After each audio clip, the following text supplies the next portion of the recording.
thing, bring a lot of money. Be prepared mentally, because relocating to Canada will drain you of your last penny. Welcome back to my YouTube channel. My name is Suleeha and I'm a Nigerian YouTuber residing in Ontario, Canada. If this is your first time stopping on this channel, I say welcome, and please do not hesitate to take a look at my other videos. Check it out and see if it is something that you would want to learn from.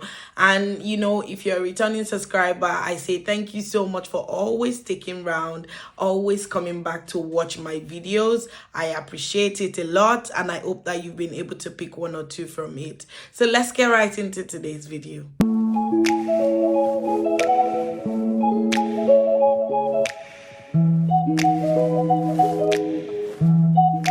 So today's topic is all about, it's just going to be about retrospecting, reflecting, reflecting back on, the past 1 year. And today's topic is just going to be 1 year in Canada as a permanent resident.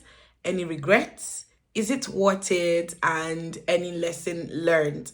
I would just say that if you are a new immigrant coming to Canada, or at all, if you just want to learn from my perspective, I think that this is the right video for you and you should stick around. And through this topic, I'm just going to be taking us back to what I discussed a year ago when I landed in Canada as a PR. I'm just going to take one at a time and just, bring my perspective into play after 1 year. And then, let's just see what has changed so far. And, if at all I have any other thing or any other tips to share, I would certainly do that. So the first thing I'm going to be talking about, as you all know, is the fact that I landed 1 year ago, 2023, in Canada, particularly January. So it makes it 1 year in Canada for me. And landing in Canada, I moved from the UK to Canada as a permanent resident. It has been, I would say that, it's so surreal that it's 1 year already. Time really does not wait for no one. I can't even believe that it's 1 year already that I've been in Canada. I would say that it has been a journey, and it's a journey that I've enjoyed. I've soaked in all the positive aspects. I've also soaked in all the negative aspects as well. But all in all, I made the decision to move, and, do I have any regrets? Once I'm done, you would know if at all I have any regrets. From my face, you can see if I had any regrets moving at all to Canada. So the first thing I'm going to be talking about is settling in. When I got to Canada in 2023, I would say that I'm speaking from a place of privilege. I say it all the time. Because I already have my siblings here, things was a little bit, easy for me, settling into the community, integrating into the society. It was easy for me to move from point A to point B.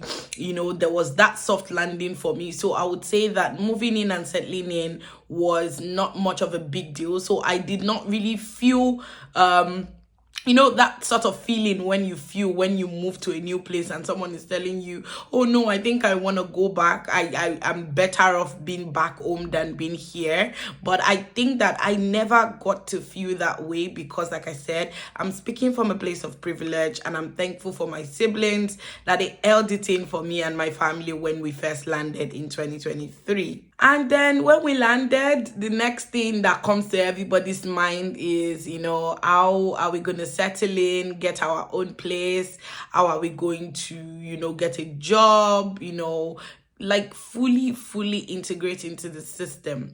And I would say that the first 3 months when I landed in Canada, it felt like, when I had this thing that, when I come into the country, I'm just gonna, start getting those jobs, doing those things, and, trying to get myself ready for a proper life and stuff like that. But the first 3 months, I would say that I wouldn't want to say that it's the toughest period of moving in. I would say that I just, trying to figure things out with a child was just not what I expected. Basically, when I came into the country, everyone goes to work and I'm here alone with my son, and, trying to just see what I could do. At the time, I got 2 jobs, but I couldn't even do the jobs because I felt like I wasn't ready to actually, do the job. I wasn't in a comfortable space. I didn't have a workstation. I didn't have anything to do. So I had to refuse those jobs. And at that time, my son had not settled into daycare. I don't know how daycare really works as at that time. Needing to be on a wait list, put him somewhere. So at that time, I would say that the first 3 months of moving in was kind of like really tough. I started doubting myself that, oh wow, like everyone is progressing and I'm here, I'm still stuck up. Oh, it's moving even a good decision at all and stuff like that. And my family keep telling me that, why are you stressing yourself? Why are you rushing? Use this period to strategize, use this period to think about what you want to do. Don't be in a rush and all of that. So I told myself that I was going to start my licensing journey as a lawyer in Canada. So I started putting that in place. I started, reading. I started doing other stuff that I knew that I could channel my energy into at the time when, when I landed. So I would say that settling in for me was fine, was good. And, at the time, I just had to move on and, get on with the reality of things. So it wasn't so bad. Like I said, I would always say that I'm thankful for my siblings because I speak from a place of privilege, having them here and getting things ready for us before we landed into Canada at all. So job hunting, and like I said, job hunting, I made mention of the fact that, I thought that when I come into the country, it's just going to be jobs here and there and stuff like that. So with job hunting, I actually stopped searching for a job at a time because I felt like I wasn't in a great mental space to actually be in the, in the employment field because I had a son that I needed to take care of. I had not figured out things, what I actually want for myself. I had not figured things out at the time. So what I did was I just had to calm down. And when I started looking for a job, I started applying. I got more offers than I thought. Even I started, rejecting offers. I also started sending, unfortunately, messages back. And like the lucky thing was I got a job. I got a job that I liked, that I actually wanted to do. And it was even in a courthouse, with my background coming from Nigeria, something that I have been working in back home was something that I worked here. But trust me, I resigned after 2 months because like I said, there's timing for everything. Like I felt like the job came, but it came when I really, really had a lot of things on my hands. Like I had a lot of things that I was doing. So there was no time for me to say that I could do the job, and also some personal family emergencies. So I had to drop the job. So for job hunting for my husband, we thank God. Like one thing that I say is that when you come to Canada, your first point of contact can either make you or mar you. So the type of people that you roll with when you come into Canada can either lead you well or, make your life more worse. So I would say that for my spouse, it was a case of your first point of contact. In Canada, they like when you have references, when people refer you for jobs and things like that. So I would say that he was lucky on that aspect to start working as quick as possible because we had friends who knew what to do and what to tell him, and he's good to go. So that's on job hunting. And the next thing I would move on to is housing palava. I'm sure that you've heard that when you move to Canada for the first time, it's very, very hard. Looking back in retrospect and reflecting on our search for a house, I would say that particularly it wasn't so bad because the first house that we applied for, we got the house. In fact, the realtor that we spoke to, that is the people that were in charge of our apartment, the lady was like, oh, you know what, we told them we're new immigrants and stuff like that. And what they just wanted to see was they wanted to see a bank account, whether you could pay, subsequently from time to time, from month to month. They were not really concerned about the fact that we were new immigrant. And I I think that this is in particular to the location that I am in.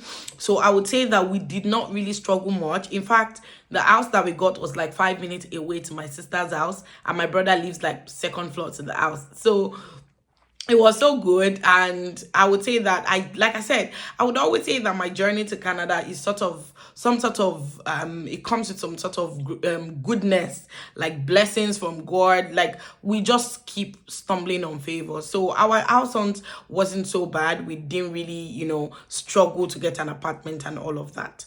The next thing is religion. And, when you move to the Western world, when you move across to the Western world, looking back, coming from Nigeria or coming from the UK where I was, we had like a tribe, there was the mosque and things like that. And then coming into Canada, we needed to find, our tribe. We needed to see what's happening and stuff like that. And in terms of religion, one thing that I would say is that when you move into a new community as a new immigrant, try to know where the mosque is. Try to, go to the mosque as often as you can so that you can meet people of your kind, particularly blacks or people from your own country, and then you can find your tribe. I know that there's a whole lot of activities going on. If you don't involve yourself in things, you would not know what is going on. So that's just what I would say. I would say that it's not so bad. As much as I'm an introvert, like I'm more of an introvert now, I would say that what has really helped me in terms of my religion is the fact that I found my tribe.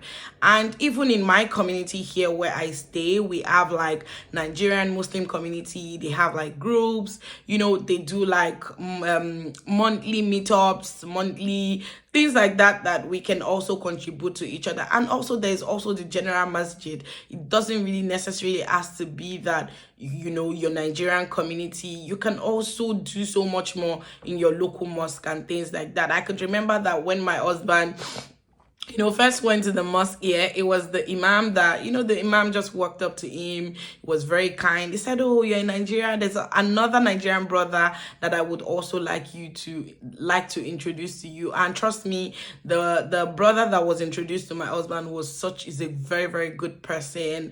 I would just say that move out of your comfort zone. Nothing is going to come and meet you if you don't make that move. So I would say that in terms of religion, it's not so bad. Aside from the other personal ones that we do, like I said, it is very important that you find your tribe.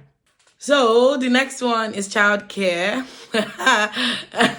Canada and childcare. You know how it is. Like I said it in my last video, that like the last one that I made last year, I said it that it is so hard to get your child into daycare here, especially when you have a child under 4. It is very, very, very hard. You need to start calling, you need to start making phone calls, just to see who has a slot to take on your child, because of the fact that things are regulated in this country. You cannot just move anyhow. You can just do things just because you want to. So you just need to prepare ahead. For me, I didn't really bother much about childcare because I was constantly with my child 24/7. As much as I want to kick him out of my house, I am constantly with him 24/7.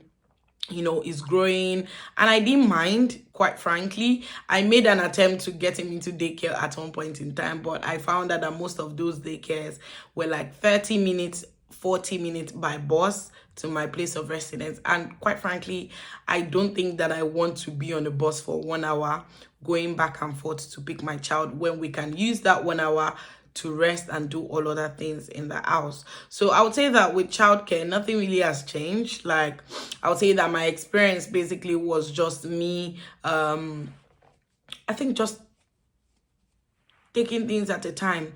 When I said I worked for 2 months. When I worked for 2 months, my spouse and I had to figure out how we needed to rotate the child, like when he was gonna work and how we were gonna do that between us. So, and I think that it worked for a while before I stopped working again. And then most time when I'm at work is with my son, and when I desperately need to take him to daycare, there are people that actually do run daycares when you can just drop your child off, register and drop your child off and pay a hefty amount of money, like $40 to $50 for a day. For cost of living, which is the next one I'm going to be talking about. Moving from the UK, I think one of the things that really shocked me the most was the fact that cost of living in Canada, it is crazy. Like, when I was in the UK, I could literally spend £10 and I would buy my son's diaper, wipes, and I'll also buy him some sugar, sweets, and stuff like that, just with £10, because we have diapers that are like £3, £4, £6, depending on what you want, and you have like wipes that are like £2 to £4. So I could sufficiently use £10 to buy his diaper. But moving to Canada, one of the things that really shocked me the most was the fact that I had to buy his diaper for almost $30, and I had to buy his wipes for like $12, and which was about $50. So, I just thought to myself that $10 cannot buy diaper or wipes. What do you mean?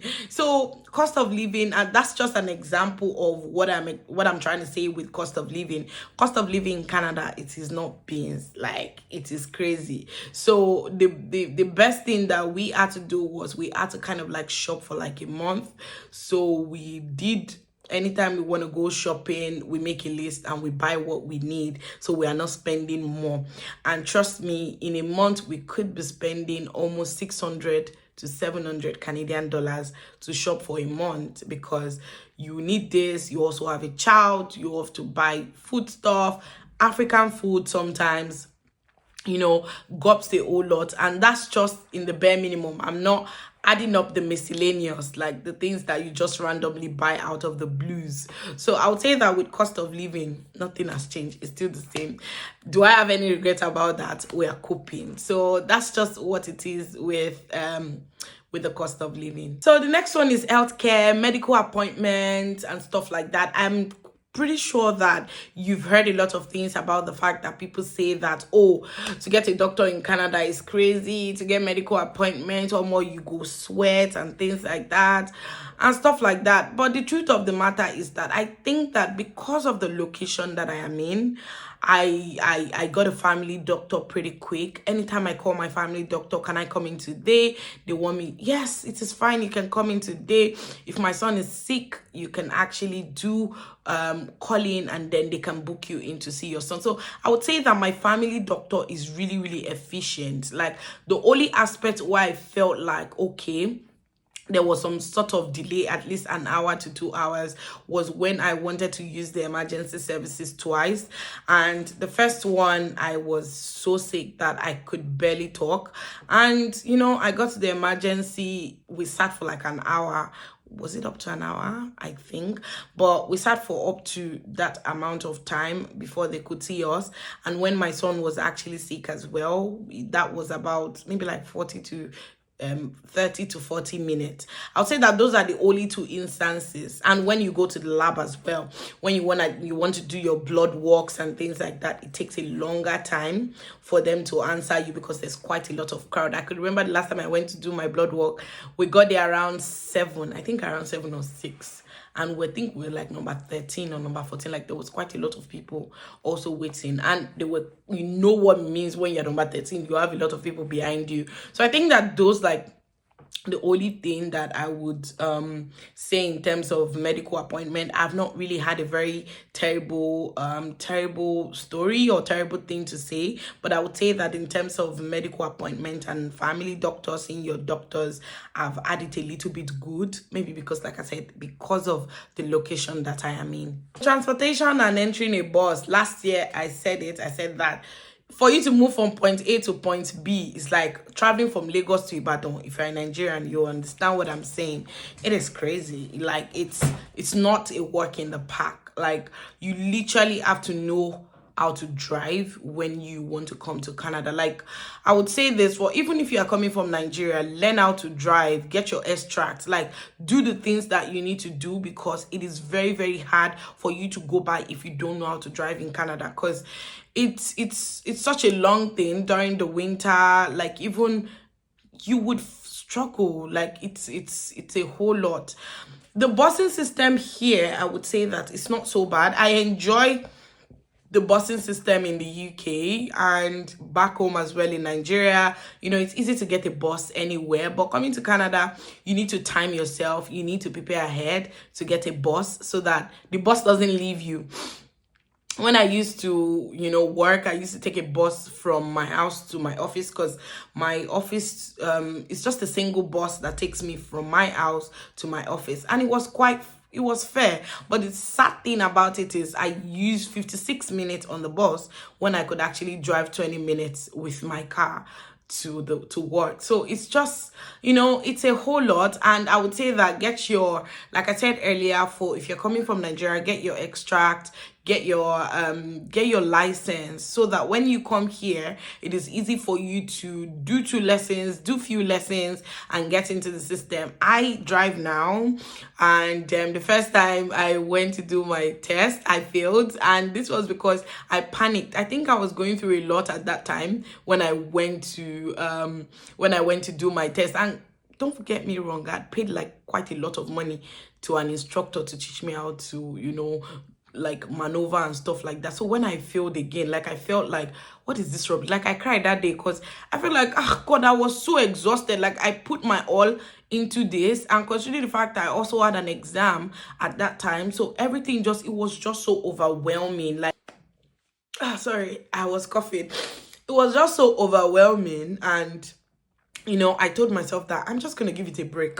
So I gave myself another 3 months, and I booked for my G2, because when you fail your full G, that is the full license, if you're coming from Nigeria, or when you fail your full G, you would need to do a G2. So I did my G2, and I didn't need any instructor at that time, because like I said, I don't know why I panicked, because I had been driving before I moved here.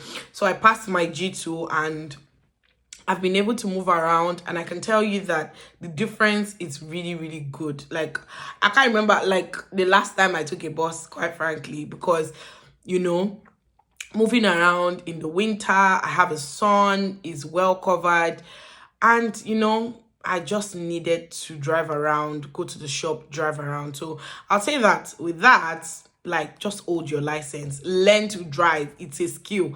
If you are old enough to drive, go and learn to drive. You know, the weather doesn't change. The weather doesn't change. I think that this December 2023, we had it really good. I would say that it only snowed like 2 times. So climate change, we don't know what is wrong with climate change. Like, the weather has been so good. We don't know what is going to come this January. We don't know what is going to eat us this January, how high and how tall the snows are going to be in the streets. We don't know. But right now, we're still enjoying the weather. It is still good. And like I said, if you come to Canada, or you are shying away to come to Canada because of the weather, you would cope. It's just all about how you layer your clothes underneath. It's about how you adjust into the system and stuff like that. But trust me, you will cope. It's not so bad. People are here and they're leaving.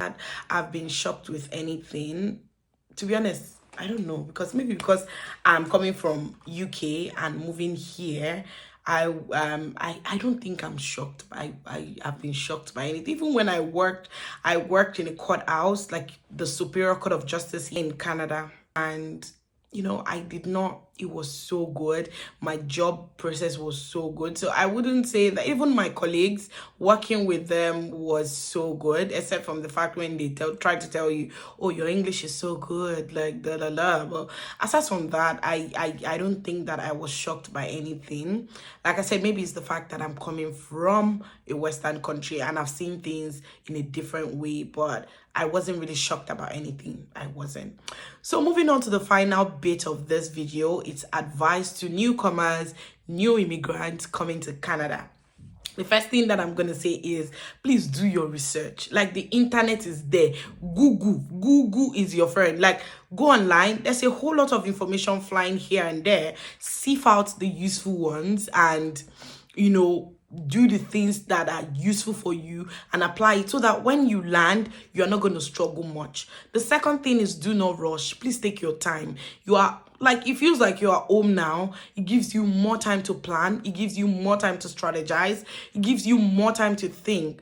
And Third thing, bring a lot of money. Be prepared mentally, because relocating to Canada will drain you of your last penny. If anyone is going to tell you that, oh, things are going to be sweet, things are rosy, it is hard here. Cost of living is hard. Housing is expensive. Have like your 2,500 to 3,000 Canadian dollars to pay your monthly fee. Be mentally prepared. Get yourself prepared before you get yourself on the road.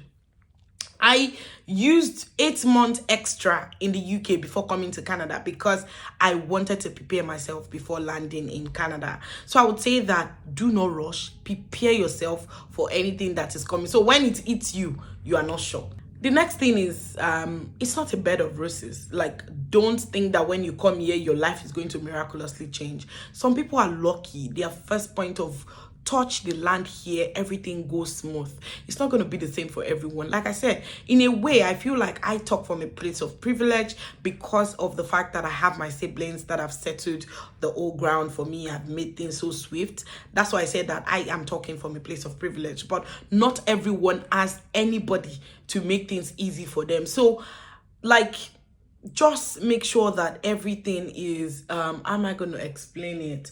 Like, have it at the back of your mind that you might face trials, you might face tribulations, but it's not the end of the world. You get by. And the process of getting a job, like, if you're trying to get a job in Canada, it might be hard. As a newcomer, you might be a bank manager that moved. You might be doing so well for yourself, and then you moved and you think that you're going to get a job in that same field. When you landed here, it's not always the same. What I would say is that it's a process, it's a journey. If you have a CV, do multiple CVs. Make sure that your transferable skills are in one and your actual roles or the type of jobs that you're actually looking for are in one. The truth of the matter is that if you're overqualified, it's a thing in Canada, trust me. They might not tell you that you are overqualified, but they will probably tell you that, oh, you should have gone for a managerial role or you should have gone for an executive role. If it is possible to bring yourself down, to go by for a while, to get the Canadian experience and all of that, please, by all means, do that. Don't put 10 years of managerial role on your CV and apply for a general role and you think that they're going to call you back. They are not. So it's a process. Make sure that everything is watertight in terms of what you're doing. Don't overthink things and don't overdo things. It's a process. Let it flow. And don't compare yourself to anyone. Some people have got into Canada in 1 year, they have a house. In 1 year, they are doing this. In 1 year, they are doing that. Please don't compare yourself to people. Run your race. 2 journeys are not the same. You cannot compare yourself to A or you cannot compare yourself to B. Do you? Like, yours might even be a swifter journey. Trust me. And finally, if you want to go back to school, there's the avenue to go back to school in Canada. Like I said, there's also OSAP that can assist you. Being a new immigrant where you've not worked, you don't have any job, they will assist you with paying your fees and, just also giving you a little bit of extra funds to go by. That's if you want to go back to school. And note, it is not all schools that would, allow you to use OSAP. But like I said, if you want to go back to school, which I always advise people to, then that will be fine. Now, moving on to my own conclusion. Do I have any regrets? Absolutely not. It's been so fantastic moving to Canada since I moved with my family. I would say that it's been blessing, it's been favor, and I'm so thankful to God for everything that He has done for my family. I'm so thankful to see the growth that we've come by since we moved here. And is it worth it? Absolutely. Yes, it is absolutely worth it. When you feel like you are home, I feel like I'm home. I feel like I don't have to rush. If I want to go on holiday, I can go on holiday. If I want to go back to Nigeria, I can go back to Nigeria. I am starting off my life here and I am soaking in everything that comes in with it, the positivity, the negativity, everything that comes in with it. I am thankful for that. So I would say that it is worth it. And the catch, I get my passport in 2 years. So, it's just so beautiful. And which is, like I always say, find your why. Find why you want to come to Canada. Find why you want to relocate to Canada. And that would help you on your journey. And The last thing that I want to say, what are the lessons that I've learned? And I've learned so many things, and the first thing that I've learned is the fact that take your time. Like, Suleeha, take your time. I tell myself, take your time. Don't rush. Don't try to run a race that is ahead of you. Like I said, I got a job. I had to leave the job because it was the wrong timing, and I am back in school now. I am almost done with my licensing journey. There's a whole lot that I am doing for myself personally, and I'm training my child to be the best that I can. There's a whole lot. So I would say that there's a whole lot of things that I have learned. And like I said, the topmost one for me is to take my time and do things at my own pace. Don't rush. Let it come, let it flow naturally. And that brings me to the end of this video. I just wanted to do a recap because I was here 1 year ago when I came to talk to you guys, landing in Canada and stuff. And here is me in the next 1 year. I absolutely have no regret. If you want to think twice about stuff, like I said, my experience is from a place of privilege. Somebody might have a totally different experience, totally different experience, and which is absolutely fine because their stories, their journeys is actually valid as well. And there's nothing really much to say. I've said quite a lot of things last year, and a lot of things have not really changed. You can take a look at my videos on challenges, new immigrant phase, and tips and stuff like that, because quite frankly, it's still the same thing that applies. I just want to say thank you so much for sticking around till the end, and I will see you guys back in my next video. Bye.